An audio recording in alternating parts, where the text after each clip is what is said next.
22% од населението во Македонија на возраст од 16 до 74 години годинава користеле вештачка генеративна интелигенција. Повеќето алатките ги користеле за лични цели, отколку за работа.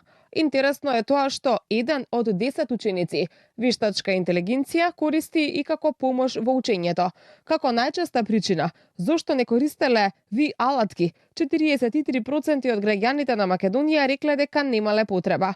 11% зашто не знаеле како да ги користат, додека 2% поради загриженост за приватноста и безбедноста. Околу 6% од граѓаните ја поминале целата година без да користат интернет.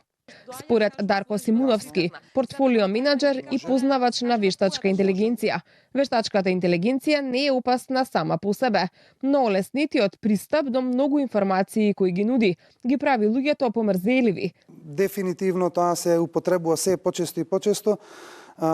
Од една страна е подобро затоа што ефектот дефинитивно ќе биде посилен, но меѓутоа од друга страна луѓето се ставаат самите во една комфортна зона каде што народски кажано помалку ќе го користиме мозокот во одредени задачи.